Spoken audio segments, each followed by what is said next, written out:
होता है कि शहर में आके आर्टिफिशियल बन गया, कोई उर्दू बेशक बोलने नहीं आती उल्टी सीधी। आपने अपनी जो एक मादरी ज़ुबान तुम्हारी पंजाबी है। मैं जो ज़ाती तौर पे समझता हूँ वो होता है क्रेज़। हर बंदे के अंदर जो क्रेज़ है ना, वही उसकी खामी होता है कि मुझे ये कैसा लग रहा है, मुझे ये हो जाएगा वो हो जाएगा। कि पंजाबी बोलने से कोई फ़र्क नहीं पड़ता, बल्कि ज़्यादा ठेठ बोलनी चाहिए। एक सर और क्वेश्चन जो बहुत ज़्यादा लोगों को ये कन्फ्यूजन है, फीस उसका कोई हार्ड एंड फास्ट रूल नहीं होते। मैं तो बड़ी बड़ी फ़ीसें ली हैं और बहुत कम भी फ़ीसें ली हैं, मुफ्त भी किया है। आप सियासत और काम को साथ लेके चलते हैं या ज़्यादा झुकाव आपका सियासत की तरफ है? नहीं, काम और सियासत दोनों इकट्ठे ही चलते हैं। बिस्मिल्लाहिर्रहमानिर्रहीम, अस्सलाम वालेकुम। मैं हूं मोहम्मद हमजा आज़म और आपको अपने डिजिटल चैनल दी पाकिस्तान टीवी पे एक दफ़ा फिर खुश आमदीद कहता हूं। नाज़रीन, मुल्क पाकिस्तान में बहुत ज़्यादा नामवर वकील पैदा हुए।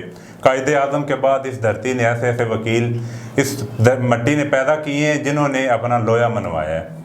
तो नाज़रीन, आज हमारे साथ जो पर्सनैलिटी मौजूद हैं, इनके तारुफ से पहले मैं अगर बता दूं तो एक अच्छा वकील होने के साथ साथ जो बहुत कम लोगों में होती है कि अच्छी पर्सनैलिटी होना, अच्छी शख्सियत होना और अच्छा मिजाज होना, वो इनकी एक जो शोहरत की वजह है वो इनका लहजा।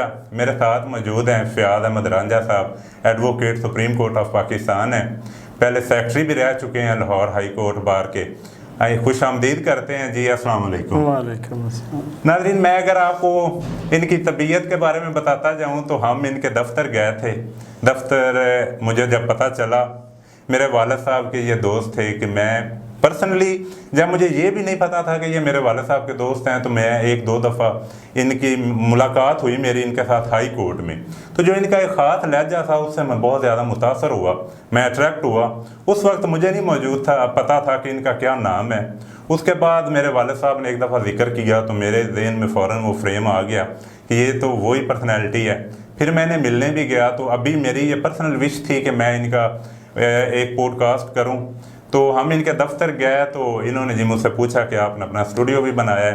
मैंने बताया कि हमने अपना स्टूडियो भी बनाया, इन्हें विज़िट करवाया। तो इनका जो अल्फाज थे वो पंजाबी के, इन्होंने कहा कि पुत्र इन्हें पैसे तो लाए नहीं थे, अगर इत्थे ही करना है तो फिर तेरे स्टूडियो का की फ़ायदा। ये जो इनकी पंजाबी है, ये इनकी पहचान है। मैं बात शुरू इधर से करता हूँ। सबसे पहले तो मुझे ये बताएं सर कि अक्सर लोग होता है कि शहर में आके आर्टिफिशियल बन गया, कोई उर्दू बेशक बोलने नहीं आती उल्टी सीधी। आपने अपनी जो एक मादरी ज़ुबान तुम्हारी पंजाबी है, आपने जब लाहौर आए आपने पंजाबी अपना कल्चर नहीं भूला, तो कभी ऐसा हुआ है कि पंजाबी की वजह से आपको शर्मिंदगी फेस करनी पड़ा? नहीं, अल्हम्दुलिल्लाह। पहली बात तो ये कि बहुत शुक्रिया कि आपने मुझे दावत दी और आपने स्टूडियो में इनवाइट किया, मैं बेहद मशकूर हूँ। और दूसरी बात यह है कि बिल्कुल ये असल में मैं जो ज़ाती तौर पे समझता हूँ वो होता है क्रेज़। हर बंदे के अंदर जो क्रेज़ है ना, वही उसकी खामी होता है कि मुझे ये कैसा लग रहा है, मुझे ये हो जाएगा वो हो जाएगा। मैंने अल्हम्दुलिल्लाह आज तक यूनिवर्सिटी में भी पढ़ते रहे हैं, तो इससे क्रेज़ से बाहर हैं कि पंजाबी बोलने से कोई फ़र्क नहीं पड़ता, बल्कि ज़्यादा ठेठ बोलनी चाहिए। और अल्हम्दुलिल्लाह मैंने हर फोरम पे बोली है, यूनिवर्सिटी में भी, प्रैक्टिस में भी, तो इससे कभी मुझे कोई ऐसा फ़ील नहीं हुआ। अलबत्ता जब मैं इलेक्शन लड़ रहा था तो जो खुसूसन अर्बन कल्चर के दोस्त थे उन्होंने ये कहा कि जी वो ਅਸੀਂ ਹੁਣ ਸੈਕਟਰੀ ਬਣਾਵਾਂਗੇ ਤੇ ਵੱਤ ਤੇ ਮੋੜ ਵਾਲੇ ਨੂੰ ਚੁਣ ਕੇ ਵੱਤ ਤੇ ਮੋੜਨ ਸਾਡੀ ਮਾਦਰੀ ਜ਼ੁਬਾਨ ਦਾ ਹਿੱਸਾ ਹੈ। और अल्हम्दुलिल्लाह मैनू फ़ख्र है कि मैं कदे भी इस क्रेज़ च नहीं आया और पंजाबी बोलने ते कदी कोई नदामत, कदे कोई परेशानी नहीं उठानी पई। सर, अपने फैमिली बैकग्राउंड के बारे में थोड़ा सा बता दें, थोड़ा सा अगर आपका हम शॉर्ट आपके बैकग्राउंड का भी, आपने तालीम किधर से हासिल की और फैमिली आपकी मिडिल स्टैंडर्ड फैमिली थे या किसी रिच फैमिली से आपका ताल्लुक़ था? ये दो सवाल आपने इकट्ठे कर दिए।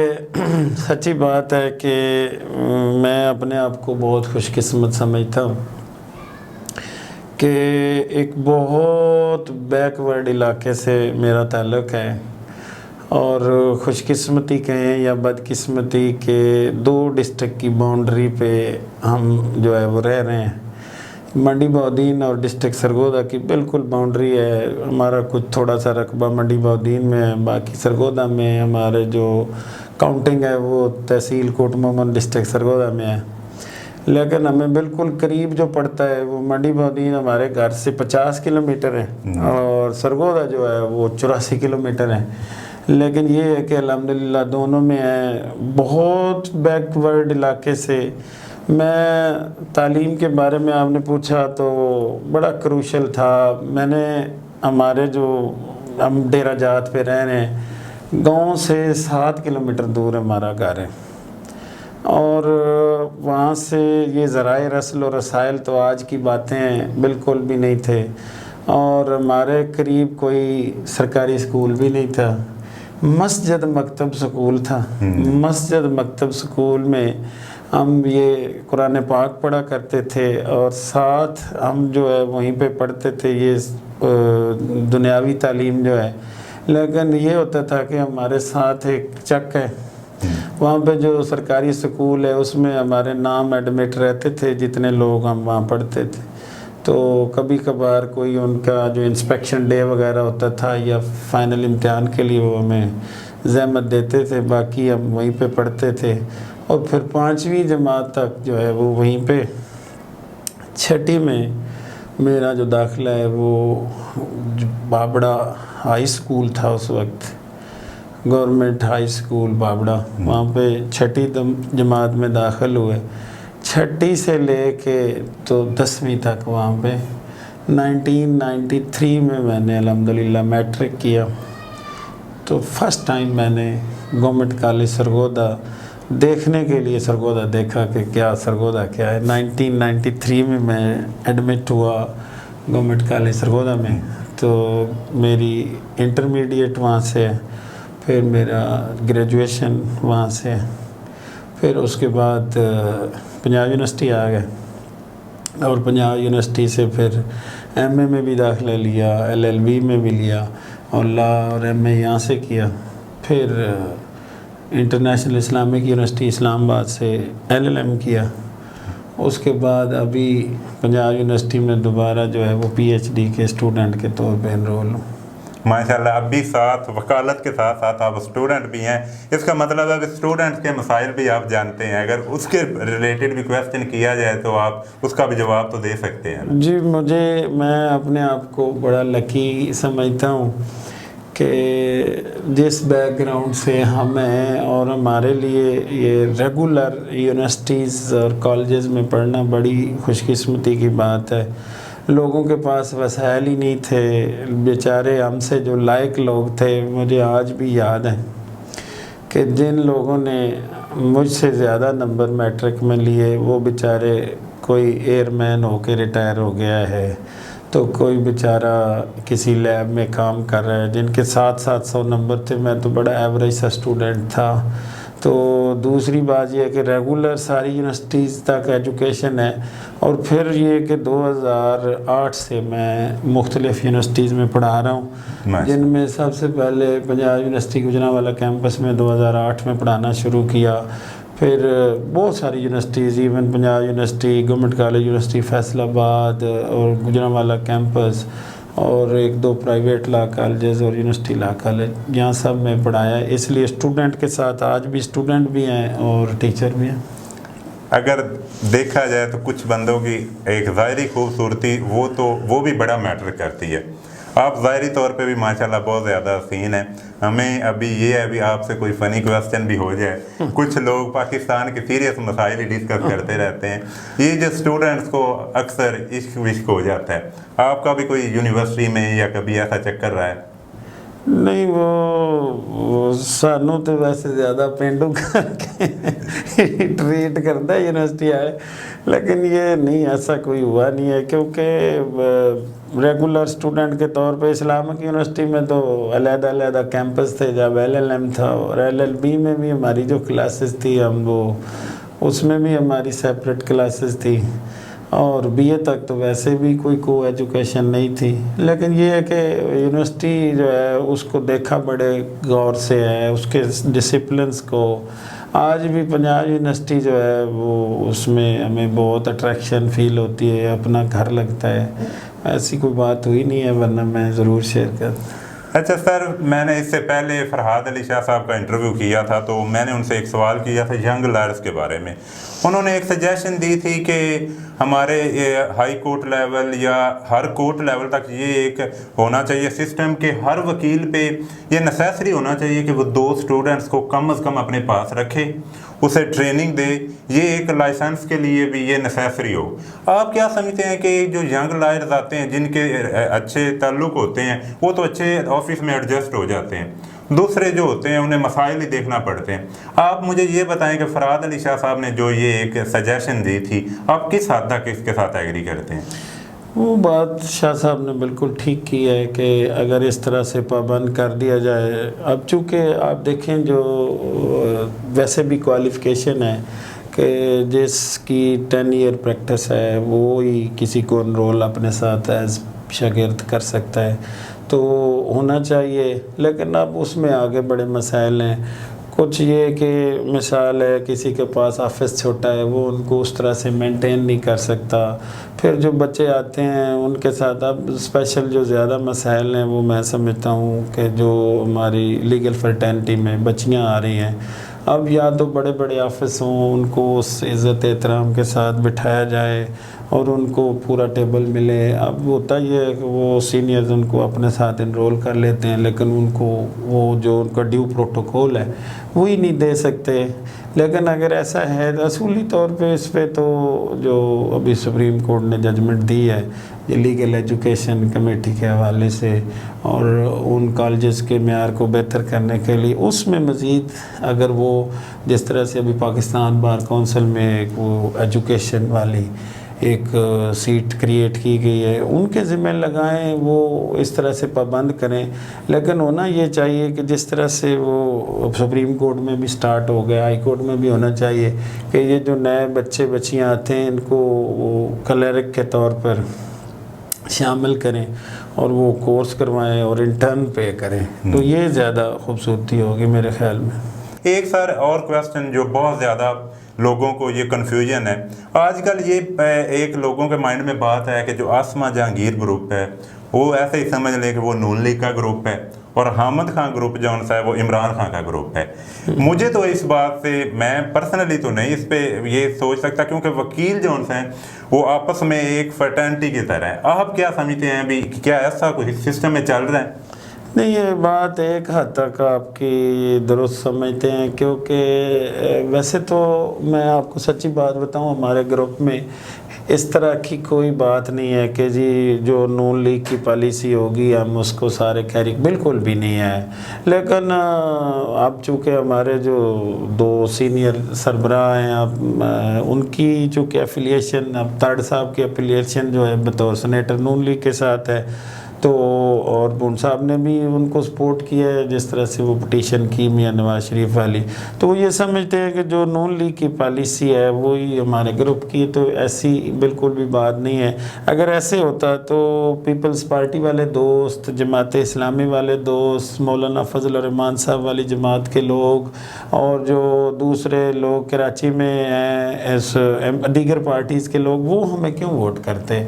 इस्लामाबाद में और दीगर जमातों से वोट, ये कोई ऐसी पाबंदी नहीं है। वरना ये वकला की सियासत को कौमी सियासत के साथ नहीं जोड़ना चाहिए। वकला की सियासत में ये तयशुदा चीज़ें कि अब जो दोस्त जिनकी एफिलिएशन हमारे मेंबर्स हैं उनकी एफिलिएशन ज़्यादा दोस्तों की जो है वो नून लीग के साथ है, तो सुप्रीम कोर्ट बार में ज़्यादा अक्सरियत है उनकी, तो इसकी बुनियाद पे कह दें कि ऐसे, तो ये बिल्कुल गलत बात है। लेकिन टिल्ट है, ये ज़रूर है, और वो उनकी अपनी ज़ाती सियासत है। अब हमारे कुछ दोस्त, हमारे जो मेंबरान पंजाब बार कौंसिल हैं, वो इंडिविजुअली जो है वो पीटीआई को ज्वाइन किए हुए हैं, तो पीटीआई की जाने के बाद वो हम कह दें कि वो हमारी तरफ से, ग्रुप की तरफ से कभी कोई सख्ती नहीं आएगी आप पीटीआई में जाएं या ना जाएं, आप नून लीग में जाएं या ना जाएं। अगर ऐसी बात होती तो हमें ग्रुप के मेंबर के तौर पे कहते जी जो आप नून लीग के बेसिक मेंबर बन जाएं, तो हमें तो कभी किसी ने नहीं कहा। वो कहते हैं हम अपने ग्रुप की सियासत को उस सियासत के साथ अलग रखें, लेकिन जो एफिलिएट होना चाहता है कोई उसको पाबंदी नहीं है, वो मर्जी करे, ग्रुप के साथ चलना चाहे करे, ग्रुप के साथ चले। लेकिन आप अभी उसकी बड़ी मिसाल हफीज़ रहमान चौधरी साहब हैं। हफीज़ रहमान चौधरी साहब ने PTI ज्वाइन की, इमरान खान साहब से मिले, लेकिन हमारे ग्रुप में है। वो सारी चीज़ें इकट्ठी हैं, उससे कोई फ़र्क नहीं पड़ता। अच्छा सर, वकील से असासे तो पूछने नहीं चाहिए, ना असासे वकील के शो होते हैं, और ना ही तनख्वाह पूछनी चाहिए।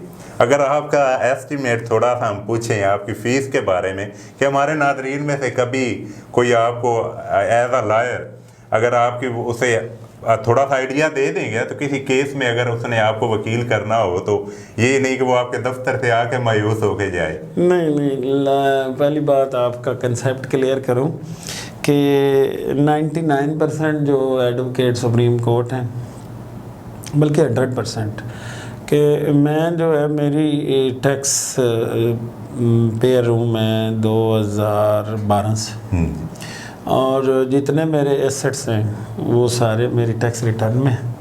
और मैंने जब फाइल जमा कराई थी सुप्रीम कोर्ट के लिए, तो हर एक वकील साहब को जो सुप्रीम कोर्ट के लिए क्वालिफाई करना चाहता है, तो जिसकी स्टैंडिंग पूरी हो गई और उसकी जजमेंट्स पूरी हो गई, तो वो उसके लिए सबसे पहला यही काम है कि वो अपनी टैक्स रिटर्न जो है वो भी साथ लगाएगा और अपनी फ़ाइल जमा कराएगा। इसलिए वो आप असासे आप छुपा ही नहीं सकते। तो असासे जो है वो मेरी टैक्स रिटर्न में बिल्कुल डिक्लेयर्ड है कि मेरे पास क्या है, कितने एनहांस हुए हैं, कितने कम हुए हैं, वो सारा डिक्लेयर्ड है। बाकी रही फ़ीस की बात, तो फीस उसका कोई हार्ड एंड फास्ट रूल नहीं होते। मैं समझता हूँ वो आप कभी कभार उस शख्सियत को देख के पैसे मांग लेते हैं, कभी केस को देख के, कभी उसकी एंजाइटी को देख के। तो बड़ी बड़ी फ़ीसें ली हैं और बहुत कम भी फ़ीसें ली हैं, मुफ्त भी किया है। इसलिए फ़ीस का कोई नहीं है। बाज़ औक़ात मजबूरी बन जाती है कि हमें कम पैसे ऑफ़र हो रहे होते हैं, तो कहते हैं भाईजान आपके ऊपर हमारा एहसान सही है, हम फिर कभी ले लेंगे। कोई ऐसा मसला नहीं है, कोई इसमें हार्ड एंड फास्ट रूल नहीं है कि इतने पैसे होंगे तो फिर ही। मुस्तकबिल में सर अभी फिर दोबारा इलेक्शन लड़ने का कोई इरादा है, या ग्रुप की तरफ से कोई आपसे कमिटमेंट हुई है? नहीं, मैंने आज तक ग्रुप से कहा ही नहीं है कि मुझे जो है वो इलेक्शन के लिए कोई कमिटमेंट करें।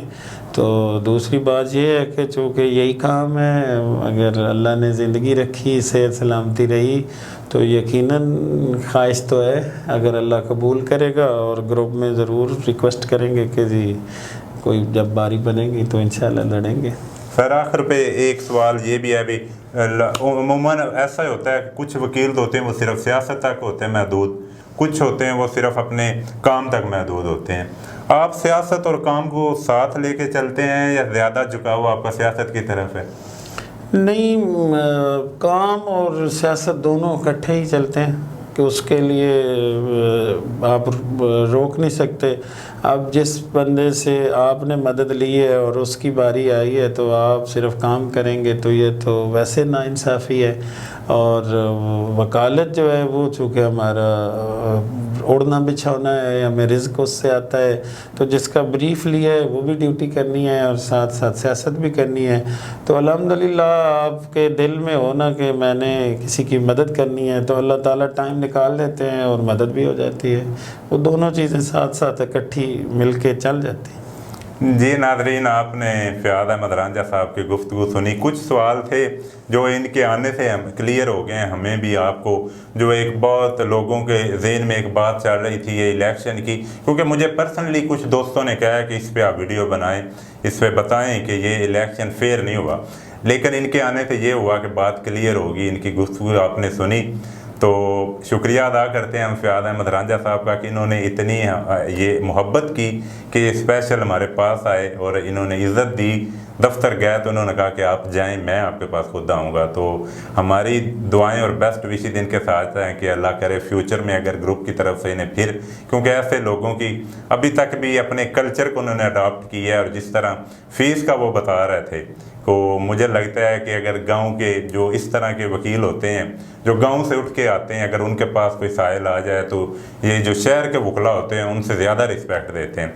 सर बंडल ऑफ थैंक्स, आपने आज हमें टाइम दिया, आपकी गुफ्तगू बहुत अच्छा लगा, आपकी गुफ्तगू सुन के, आपकी पंजाबी भी थोड़ी सी सुनी। तो आपने हमारे नाजरीन में से कभी भी किसी ने पंजाबी से महसूस होना हो तो आप लाहौर हाई कोर्ट, हम इनके ऑफिस का भी मैं मेंशन कर देंगे जो एड्रेस है, किसी को कोई कानूनी मदद चाहिए हो किसी भी, तो आप इंशाल्लाह ये फ़याज़ अहमद रांझा साहब आपको मायूस नहीं करेंगे। जी।